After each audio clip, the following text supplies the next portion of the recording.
Welcome to Rich Planet TV. I'm Richard D. Hall. On last week's show, I featured some of the research of Carl James, author of Science Fiction and the Hidden Global Agenda. I would describe his book thus.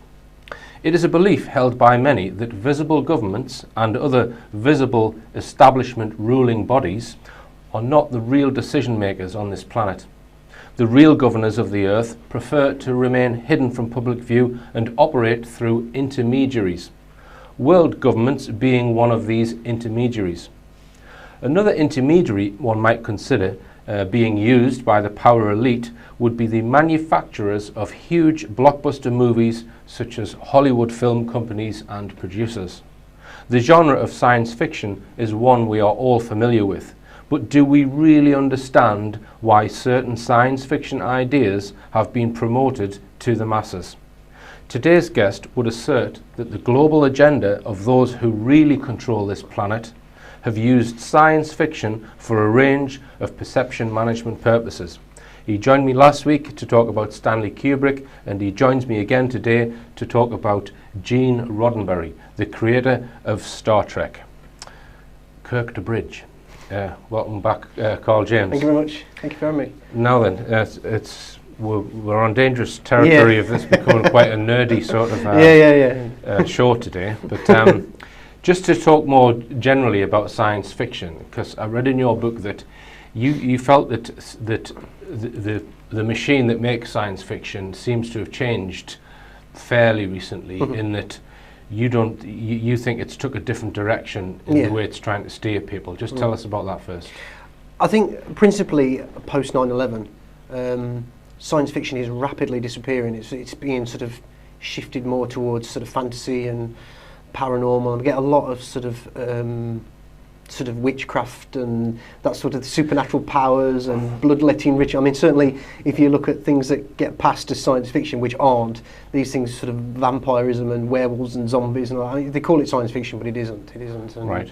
And the traditional sense of science fiction sort of being set in space and exploration and extraterrestrials and planets is very much sort of gone. I mean, there are a few examples in Hollywood films.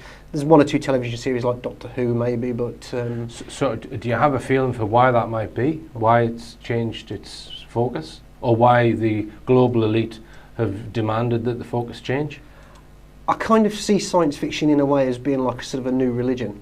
It kind of... As the decades have gone by and religion doesn't have its sway on people as it perhaps used to have, they've had to replace it with all kinds of sort of new age sort of symbolism and things like that. And certainly Premier League football. Well, yeah, and dancing on shite. And That's the one. As you put it. Yeah. All right. I think it serves its purpose as that anyway. Yeah. And another question, which I don't necessarily expect you to answer, Carl, but I'm going to ask you anyway. The title of your book is. It's about the agenda or the hidden agenda of the global elite. What do you think the agenda is then of this hidden group?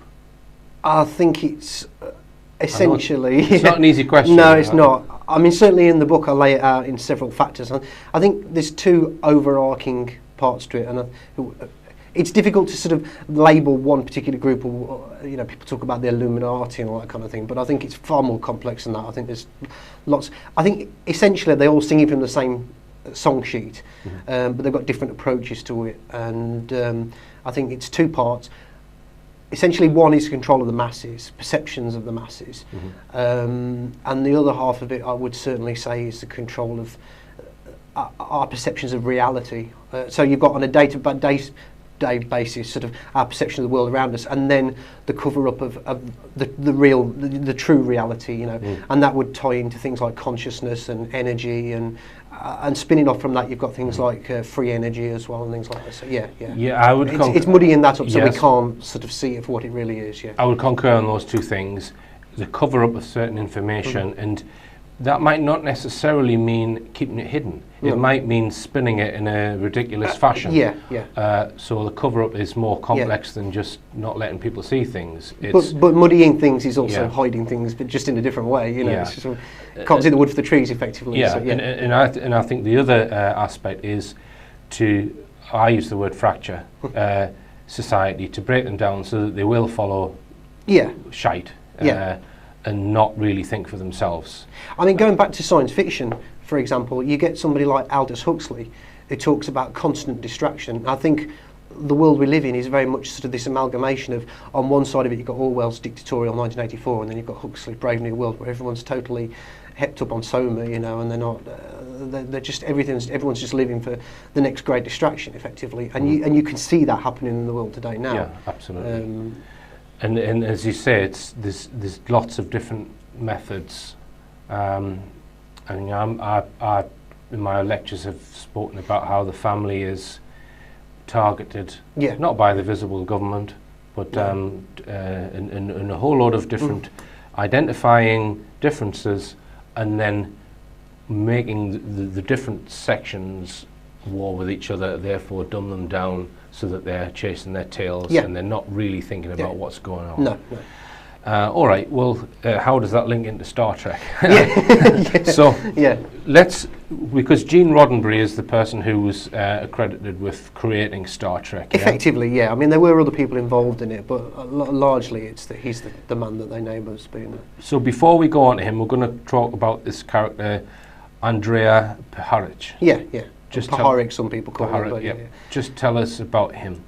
Yeah, so I mean, effectively in the late 1940s, I mean, he qualified as a doctor and neurologist at Northwestern University, 1947, under a US Army training scheme.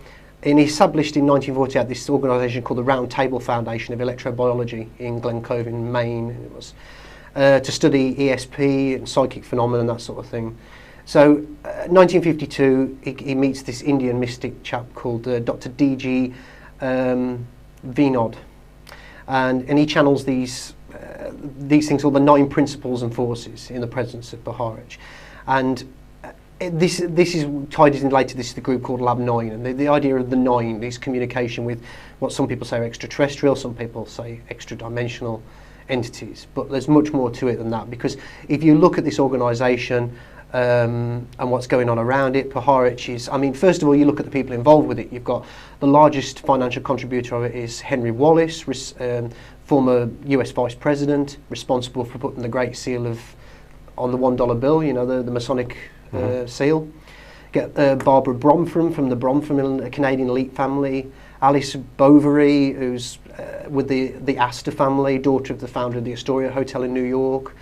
Marcella Miller DuPont, the elite DuPont and Miller families. Henry Belk, who's a multimillionaire involved with the Human Potential Fund, which some people now believe is connected to, like a conduit for the CIA. Arthur M. Young, who designed the Model 30 Bell helicopter. Ruth Forbes Payne of the Payne family. And also later on you get this chap, Sir John Whitmore as well, who's a very famous British racing driver in the 60s. That kind of ties into Gene Roddenberry shortly. So have all of those people that you've just mentioned there spoken about Lab 9 at some point? Yeah. And or have been referred to in association with it. Right. And Lab 9 was... principally the Round Table Foundation, but there is some spillover of those people into Lab 9, because Lab 9 was effectively founded in like 1971, so it was 20 years after the Round Table Foundation. And Lab 9 was the name of a group of extraterrestrials that they were supposedly in telepathic contact with, no? Yeah, Lab 9 was the name of the organisation that was studying the phenomenon. Right. But the 9 and the 9 principal forces was effectively these entities that were conveying it. And was that just, was Lab 9 purely about the fact that they were allegedly getting messages from ETs, or was it just studying psychic phenomena? No, I mean a lot of it was about studying the 9, but equally as much it was about studying psychic phenomena, psychic abilities, that sort of thing. But also you've got the US military and the CIA heavily involved in it. I mean, you have to look at Paharic's credentials himself. He reported to the Pentagon. He wrote this paper for them called Possible Usefulness of Extrasensory Perception in Psychological Warfare in 1952. He worked for this, presented that paper on behalf of this group called the Essentia Research Group, who were studying psychic abilities for the Pentagon, NASA, the Atomic Energy Commission. He reported his findings to the Army Chief of Psychological Warfare. And there's numerous accounts, people that were associated with him coming forward and saying, He worked for the CIA, he worked for the US military, he was involved in MK Ultra. February 1953, he's recruited into the Army Chemical Centre in Edgewood. If you do any research on that, you're looking at sort of chemical and psychological warfare for the CIA conducting their MK Ultra experiments there at the same time as he's doing his work so there. Let me just put a sort of a devil's advocate type question. The mainstream view on all of that, I don't think it's denied that the CIA were looking at psychic phenomenon and out-of-body type phenomenon, remote viewing and all that kind of stuff in the 60s and 70s and maybe after that. But I would say the prevailing mainstream view is that it went nowhere. They couldn't really find anything to it, and it was interesting at the time. What's your view on where it went? Yeah, it's very difficult to sort of evidentially prove where it went, but certainly if you look at the connections between the CIA and the military and the psychic research itself was going on till well into the mid-1990s. It just kept changing name and that. And certainly the CIA shifted a lot of their research over to sort of psychotronic implants and things like that, and the involvement of groups like DARPA and that. So it shifted around, and I think the MK Ultra thing, because it's so exposed, becomes this sort of umbrella name for it. But I think all of that research, whether it be mind control or psychic research, would have gone on numerous project names. And I doubt we'll ever be able to get our hands on the documentation to show exactly what was going on, where and when, and who was involved. So, Horwich used a Faraday cage in some of his research. So can you tell us why you would need a Faraday cage? I know I'm digressing a little bit here, but this is to cut out any radio waves. Essentially, So what size was this Faraday cage? There's mind control researcher called James David Manning, and he said in 1951 Horwich received a research grant of close to $100,000 from the US military to build a solid sheet metal Faraday cage to test size subjects worthy of study. And there are several accounts of people. Uri Geller was tested, the infamous alleged psychic spoon bender. Was tested at Lab 9 in the Faraday cage there. Edgar Mitchell, I'll come on to shortly, he said in some variations of the experiments the Faraday cage was used, isolates normal electronic magnetic signals. That research was done at SRI as well, Stanford Research Institute. I'll come to that in a moment as well. So, yeah. Well, yeah, we'll come on to Mitchell and Geller. All right then, Carl, just hold it there. After the break, we'll find out what Gene Roddenberry wrote in that script about this mysterious Lab 9.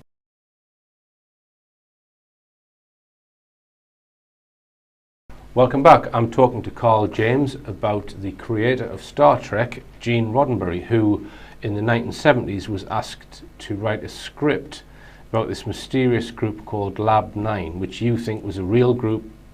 Possibly. I'm pretty certain there is evidence to suggest it was, yeah. So tell us about that then. Well, I mean, there's two interesting things about it really. Is one, that it's running parallel with when he's brought back to effectively create a new Star Trek movie for Paramount. It's running parallel with writing this script for Lab 9. December 19th, 1975, he completes this screenplay for them called The Nine. And there's a little story to it. Basically, he's telling his own experience, metaphorically. He speaks about this character called Jim North, who's effectively Gene Roddenberry. He's the writer and producer of a popular but long cancelled TV science fiction show called Time Zone in it, which I would argue is effectively Star Trek. He's approached by an Englishman representing this group called Second Genesis, which I would argue is Lab 9. And they study psychic healing, out-of-body experiences, telepathy, communications with other beings, that sort of thing. In it, he says that this character does witnesses research at MIT, experiments on theoretical physics and telepathy, and he discovers his own telepathic abilities in the process as well, which leads people to some believe that Roddenberry might have actually looked into that as well. Yeah, but I mean, basically, he sums up. He says he's like the character. His life was changed forever. Those lovely crazies at a Pennsylvania commune. What they made me believe is far larger, far lovelier. I believe that I know now that all life is one, and that we're all part of this wondrous eternal miracle that we have yet to fully understand. But what's interesting about it is that Whitmore didn't actually like it. I mean, he liked it, but he wanted more of the actual message of that the nine were allegedly conveying, and there wasn't enough of that. But he gave the rewrite to another writer friend of his who was working with him on the new Star Trek film at the time as well, called John Povell. And he wrote the rewrite for this 9 script, and So the original commission, they weren't happy with it. Yeah, so, yeah. So they then rewrote it. Brought in another Star Trek writer, effectively, Right, who was a right. close friend of his, working on this new Star Trek film. Okay. He wrote it, and it's like, basically, it's like Galaxy Quest on acid. You know, it was really dark and weird, and and Whitmore didn't like it at all. And that seemingly was where it ended. I mean, certainly after that, there is some evidence that Roddenberry was going to Lab 9, and that at one point, Phyllis Schlemmer's book. So this film never got made then? No, the script was written. Twice? Yeah, effectively, yeah. Right. Yeah. I mean, the details of Roddenberry's version, there's this book called Joel Engel, The Myth and the Man Behind Star Trek. And effectively it lays out what he was writing about in there. But it's very little known. It's not talked about in relationship to Roddenberry a great deal. Certainly not, if you watch any documentaries about Roddenberry's life, it's never mentioned. So. Right. I don't know if you have NLP, neuro-linguistic programming, where things are often expressed in metaphors. So in Star Trek, there's always some major enemy that's going to attack them and that they have to overcome. Yeah. So for me, what psychologically could be being programmed into people is that we need eternal war, and eternal conflict. Would you know? Yeah. That's what Star Trek is selling as a subliminal message. Yeah. And the alternative message to that as well is a lot of people propose this idea, you know, the whole sort of one world government, the United Nations and that. Certainly if you look at the flag of the United Starfleet and that, it's very similar to the UN flag. Right. And people do argue that Roddenberry himself said he modelled the whole Starfleet model, the United Federation planets, on the United Nations model. So right. So you've got all that perspective on it as well. So. Right. It's promoting a new world order or one world government possibly ideology. Yeah. I mean, certainly, I would argue that it promotes every and all agenda with NASA. It's definitely, there's lots of examples of NASA. I mean, I've actually got a quote from DeForest Kelley, who played Dr. Bones McCoy in Star Trek. So this is Bones from Star Trek. NASA works with us on our personal appearances. There is always somebody there from NASA with us because they feel that we have lassoed the youth, so to speak, and they're there to sell them on their program. So much. I'm certain you look at Nichelle Nichols, who played Lieutenant Uhura in Star Trek. She went to work for NASA, recruiting minorities, ethnic minorities, and women into NASA and all that. Right. Now you've mentioned NASA there. I've said in some of my lectures that I believe that NASA is more of a cover organisation for perhaps a secret space program, and that anything that NASA puts out publicly is really just to keep the masses entertained.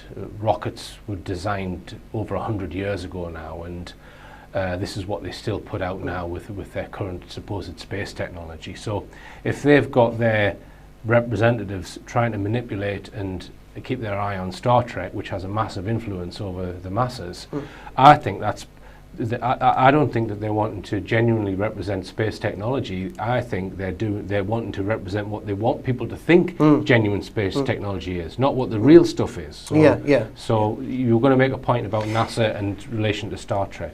Yeah. So the evidence is establishing that there's a connection there, and I've showing that there's a connection there between Gene Roddenberry and Lab 9. If you look at what Puharich was doing with his research, we talked about the Faraday cage.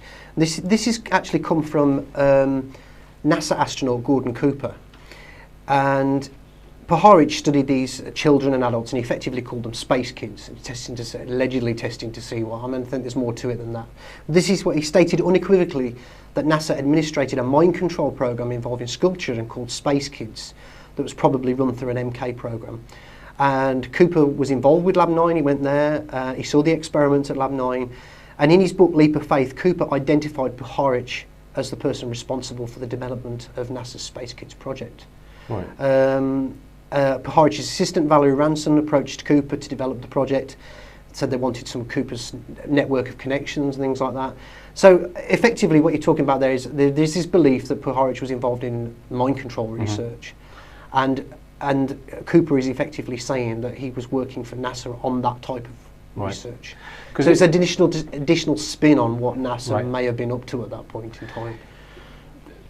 It may be argued that all of this sort of research was 99% mind control, psychotronics technology, and the whole psychic or ESP side of it was just really a cover for it. Yeah, yeah. And that really it was about how to program someone, Yeah. and how to mind control Yeah. them, and possibly through psychotronics send messages into their head using technology. Now, that's not to say that I don't think psychic phenomenon exists, right? I do believe I don't it. want anyone to think that with I do researchers believe such as it's- Sheldrake. yeah. But was it more about mind control than ESP, do you think? Well, this is the thing. I mean, there are numerous quotes. We've got this young lady called Belita Adair, and she claims that she was traumatised by Paharich's experiments with the Faraday cage. She was studied at Stanford and UCLA by Dr. Thelma Moss in 1975. And this is what she said. It was January, February 1977. She says, "I underwent those horrible psychic tests locked in that Faraday cage in Oseni, New York," which is essentially Lab 9, where parapsychologist Puharich conducted hours of research on me, turning off almost all of the air in the cage, moving electrical currents around me. Under his helm, he kept pumping me to obtain the knowledge he wanted, atomic numbers, formulas, from the presences that spoke through me. But then you look at somebody like Jack Sarfati, this physicist, and he said he was involved with Lab 9, he was also involved with SRI. He said of Lab 9 and Puharich, "I was then, 1973, simply a young, inexperienced, naive idiot in a very, very sophisticated and successful covert psychological warfare operation run by the late Brendan O'Regan of the Institute of Noetic Sciences and the late Harold Chipman, who was CIA station chief responsible for all mind control research in the Bay Area in the 70s. Perhaps we could mention Dr. Edgar Mitchell as well at this point. Do you want to say anything about him? Because effectively in 1971, Puharich went to Tel Aviv in Israel and he met Uri Geller. Pretty much straight away he said that I've got this good friend Edgar Mitchell, former alleged Apollo astronaut, and he can help with the funding basically. So we'd test your psychic abilities, bring you back to America. Eventually they settled on Stanford Research Institute, and he did the research there and at Lab 9 as well. And then in the mid-90s, CIA documentation declassified, and effectively the CIA owned up to funding all of the psychic research, including the Geller testing at Stanford Research Institute. Right. And up to that point, the Institute of Noetic Sciences and Mitchell had effectively claimed that they'd funded it. And there is this clip. Actually, it was a deleted scene from. It went out as an hour-long documentary called "The Secret Life of Uri Geller," but there was a 90-minute version of it. And in this scene that wasn't in the original broadcast version, Mitchell. I'll just play you the clip. You want to have a listen to what he said. Okay. So, how did you first hear of Uri? I was interested in telepathy, psychokinesis, and mental phenomenon, and so forth.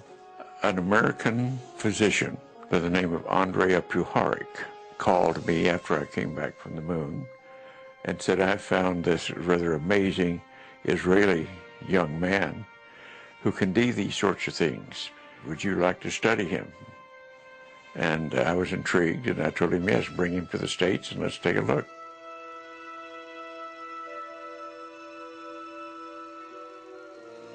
And then I set out to arrange the testing that we did with him at Stanford Research Institute, where I met Hal Puthoff and Russell Targ. What I did not know at the time was that the work at SRI was also being funded by our CIA, and only discovered that later. As we finished our work with Uri at SRI, I was called by the head of the CIA and asked to come to Washington and brief him on what we had learned. And that head happened to be George H.W. Bush. He was head of the CIA at that point in time, and it turned out that it was all a part of the same big study. The Russians were studying it, we were studying it, the CIA was studying it, I was studying it, and so it was all a part of the so-called study of parapsychology. I didn't know at that time all the work that CIA was involved in. All right, Carl, well, we'll discuss that clip after this break.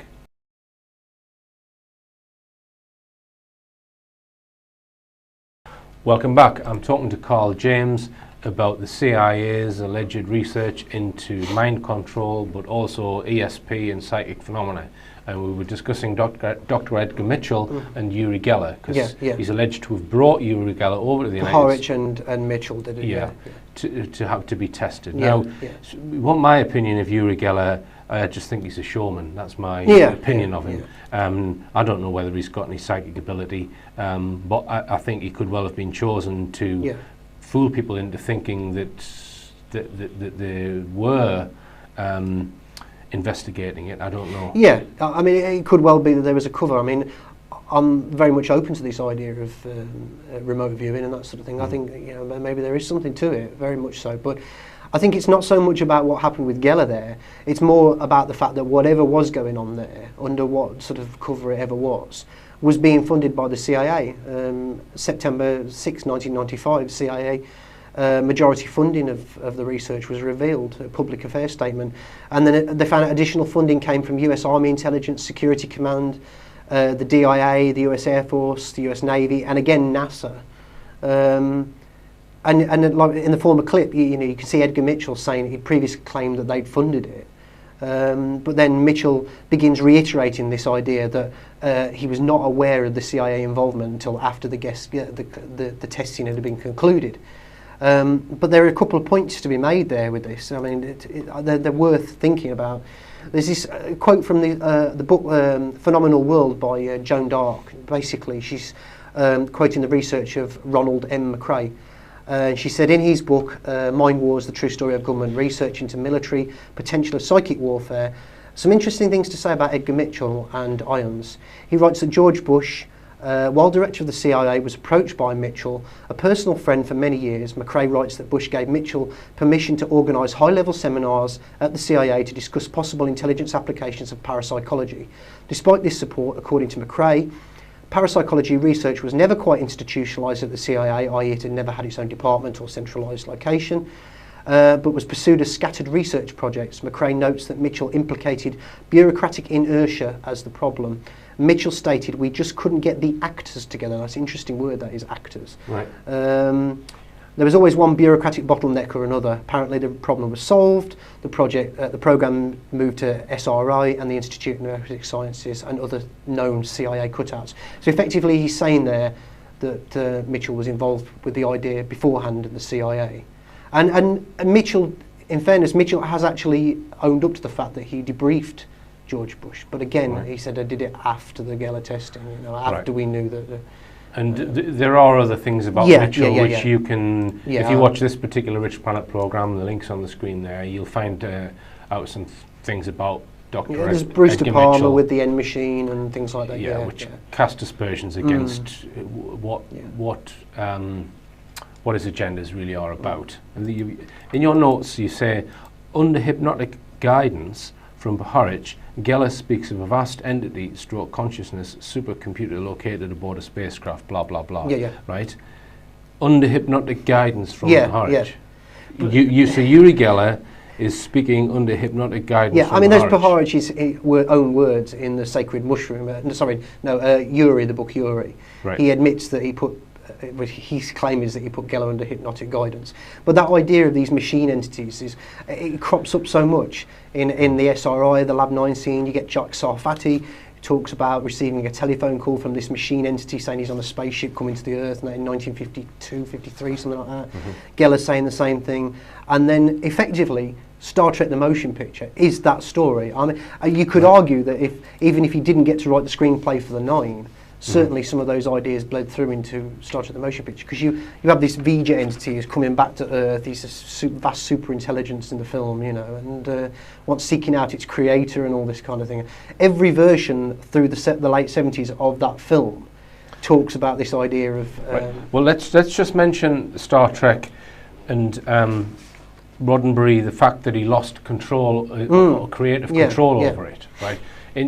Presumably in the early days he must have had more control over it, because there's the quotation that we can have a look at now.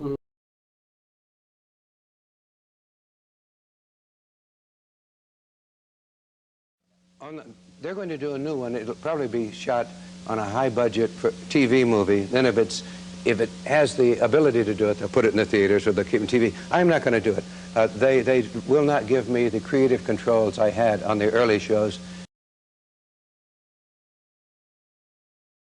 They will not give me the creative controls I had on the early shows.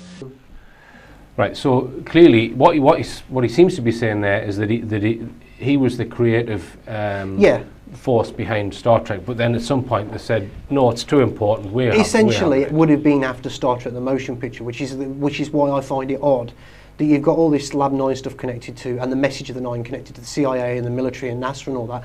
I mean, NASA, Richard Hoagland was involved, via NASA, getting the first space shuttle named Enterprise after the Starship Enterprise in the series. So you've got forces pulling at it. And then after Star Trek: The Motion Picture is released, it's a huge box office success. I mean, critically maybe not so much. $139 million worldwide, and Paramount just hate it and they want somebody to blame for it. And Roddenberry effectively is, you get different arguments with this biographies about Roddenberry, but he's just removed from all creative control over Star Trek. It has a little bit when Star Trek: The Next Generation, the television series, comes back in the late 87, but above and beyond like the first year or so of that. So if I can just ask you, because I don't recall much of the film series of Star Trek, the films, what do you think the agenda that was that they were trying to create in people's minds, and why?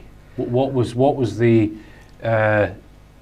what are they selling there? What are they trying to get people to perceive about? I think it was away from what Star Trek was originally about, and certainly the subsequent television series that are very NASA orientated, that sort of thing. I think essentially it went in a sort of promoting the US military direction. Certainly you've got Harve Bennett, who's heavily involved in those films, and they're much darker, they're much more militaristic. You've got even things like the Masonic thing as well. If you look at the uniforms, the Prussian red and all that, and some of the medallions, the uniforms, they look like the sort of Knights Templar, Knights Malta sort of symbology and all that sort of thing. It's very much away from NASA, and it's very, very much away from what Gene Roddenberry always... He said it was too militaristic. When he came with Star Trek: Next Generation, he wanted to take it back to this idea of NASA, space exploration. Of Captain Kirk making love to women on strange planets and things like that. Well, I mean, nothing wrong with that, I suppose. All right. But yeah, I mean, in and of itself, it's really strange because even though they wouldn't let him anywhere near it, every subsequent Star Trek film, he pitched a story. He wanted to take credit for taking a story, seemingly. But he pitched the same story every single time. And this is about Kennedy. Yeah, this idea that the Enterprise crew travel back in time and get involved in sort of changing World War II, something like that. Effectively, the story ends with Mr. Spock being the man on the grassy knoll firing the... So I'll just expand on that. So Gene Roddenberry was obsessed with this particular plot line of Star Trek somehow being involved in the Kennedy assassination. So just explain it. It's like he's post-9... This has never been made. No. He's wanted this to be made. He proposed it every years, right? So I mean, this is actually... Just tell us what happens. Essentially, this is the quote from Harve Bennett, who was controlling so much of the film franchise at that point. He says, no matter what we'd come up with, Gene wouldn't like it, and he'd counter by pitching a story about the crew of the Enterprise coming back to stop Kennedy's assassination. Through my tenure on Star Trek, that story came up as a substitute for whatever we were planning. Star Trek 2, 3, 4, 5, it didn't matter. He pitched it as effectively up to the point where he died. Every single subsequent film, he was obsessed with it. He was, I mean, some people say he had a lack of imagination. He couldn't come up with any other stories. He was determined to, but it just seemed odd that that's the subject matter. And knowing what the people like you and I know about JFK as well. Right. So do you think he was wanting to reveal something that he knew in a fictional way? I don't know. I mean, that would just purely conjecture on my part. I mean, it may be possible, but given what he was involved with the CIA and with the 9 and all that, being in that circle of people. I'm not saying he involved the CIA, but he was connected to those people who were involved. He would have been privy to knowledge of some sort, and he was perfectly acceptable to articulate it in his Star Trek material. So maybe. All right, Carl. Well, we're going to talk more after this.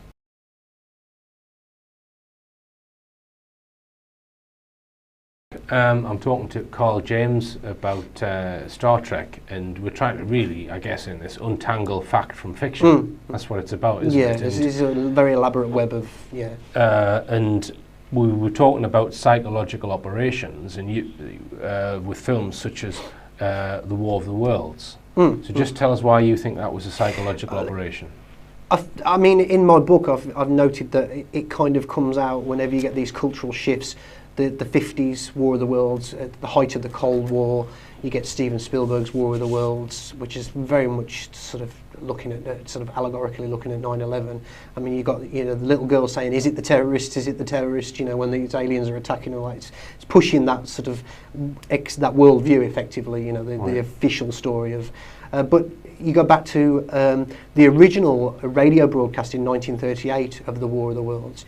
You've got the involvement of the Radio Research Project, which is funded by the Rockefeller Foundation, and you've got people that effectively studying the effect of that broadcast. It's a very mixed bag on that, you know. Certainly the report only selectively looked at people that reacted in a certain way. How many people did react or not is far more difficult to know, but their report was very biased because they based it on those people who genuinely believed that something was panicking, running in the streets. You know, if there was only a handful of people that did that, they based the report largely on those kind of accounts to make it look as though everybody did react that way. And they were looking at the effects of those kinds of things, whether it be radio or films, could potentially have. And the people that are studying that are people who, psychologists and social engineers employed by the Tavistock Institute, you know, at that time. But it's a tangled web. You've got Robert Wise, who's working with Orson Welles, who was responsible for the 38 broadcast. Robert Wise, who's working with him at that time. Also the director of Star Trek The Motion Picture, which I believe ties into the 9 thing. Also the director of the 1951 film The Day the Earth Stood Still, which there's a lot of evidence out there suggesting that that film was part of a psyop to essentially the CIA and the military, to what some people say to acclimatise the public to the ET UFO phenomenon. Right. So do you think?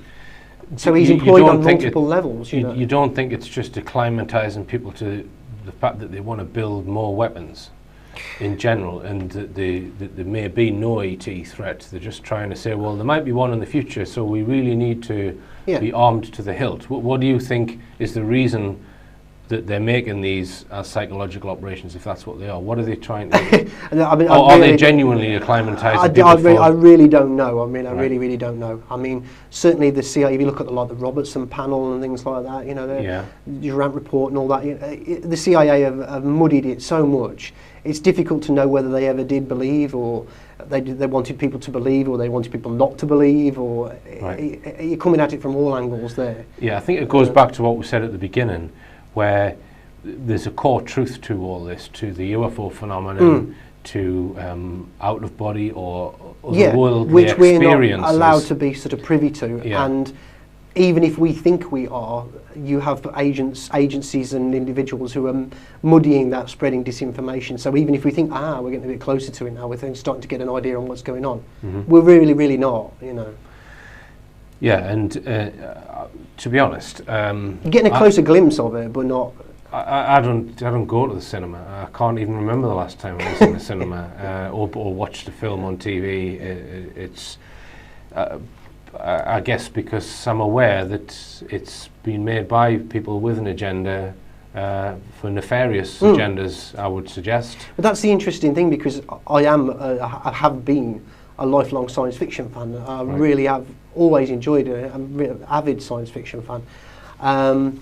And so much so that I would buy a lot of biographies of famous science fiction writers and directors and that, and read up.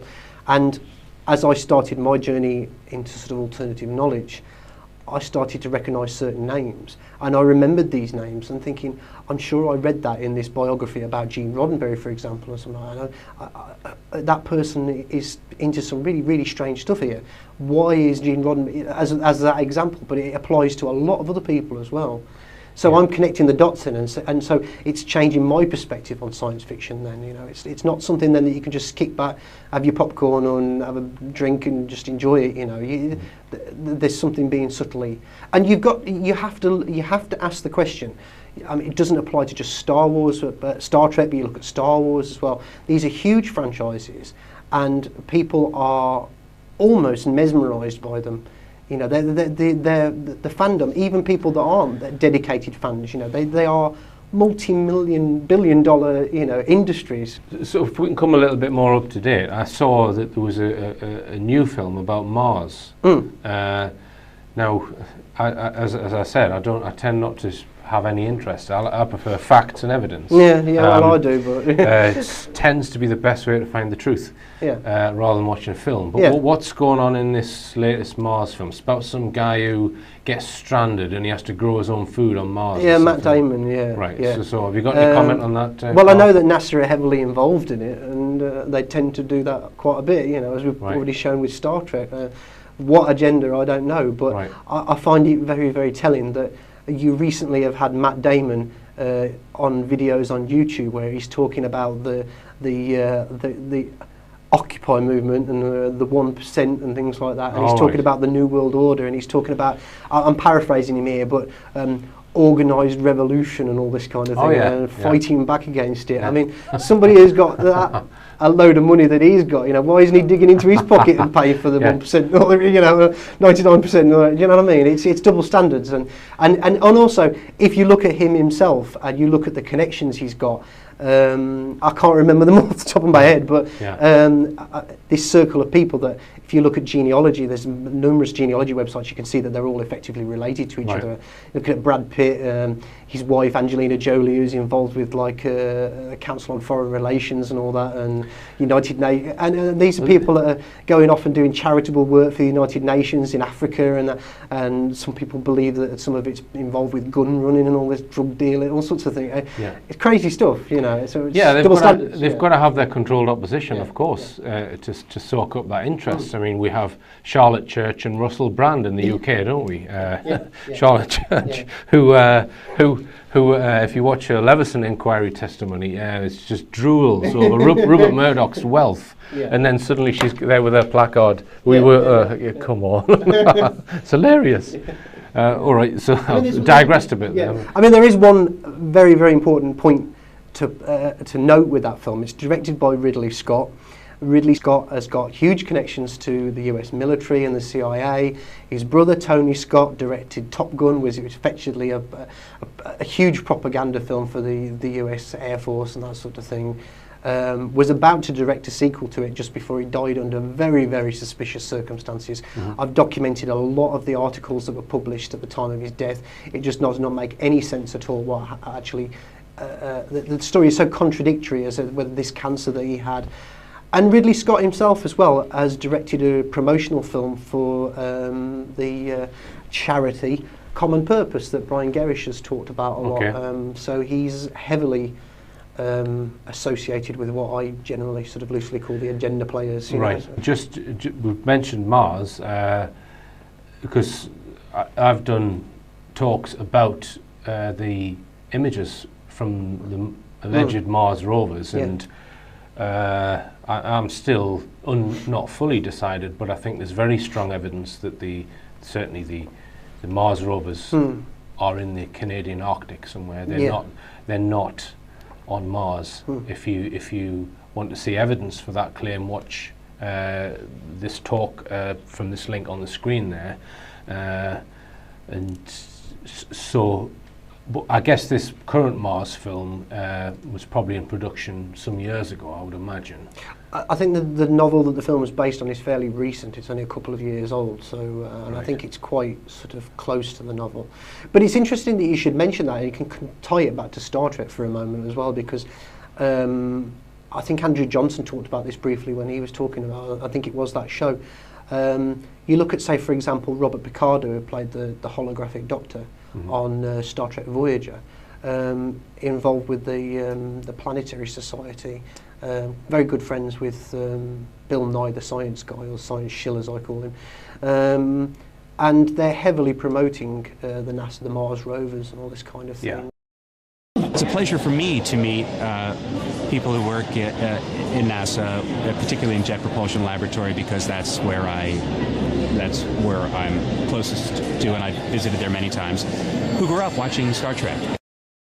they've got this group called the Red Rovers, these kids from America that are just sort of heavily promoting this idea, principally the idea that Mars is red, and that sort of thing, but it goes beyond that as well. Yeah, well, it's Mars is red. Well, the Earth is blue, and then it's made to look red. Maybe it's the other way around. Yeah. So there's this blurring of fact and fiction. Yeah. So you used to sit down and watch television, and you would know, well, this is like something factual. It's a documentary, and this is now make believe. It's just all one big bowl of soup, isn't it? Yeah. And it'd be worth mentioning as well Richard Hoagland, again, with his really good friends with Gene Roddenberry, and this is a really, really interesting quote, actually. It's from an article he wrote himself. He said, in the early 1980s, after the initial work done at Stanford Research Institute by the independent Mars investigation, I think this was Mission Enterprise, which was looking at things like the artifacts on the Mars face and things like that. So Hoagland had approached Gene Roddenberry and others in an attempt to secure funding to conduct further research. After several briefings and serious consideration, Roddenberry declined.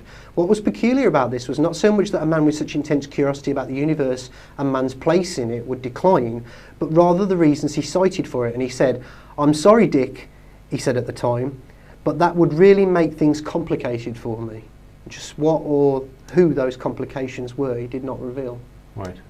All right. Well, on that note, thanks for coming in again today, Carl. Been fascinating listening to you. And just remind viewers the name of your book and where they can get it from. Yeah, my book is Science Fiction and the Hidden Global Agenda. I am currently working on an updated version of it, which hopefully will be along soon. www.thetruthseekersguide.blogspot.com. And there's a large banner across the top there where you can get the book from there. All right. Well, as usual, believe none of what you hear and only half of what you see. I'm Richard E. Hall. Good night.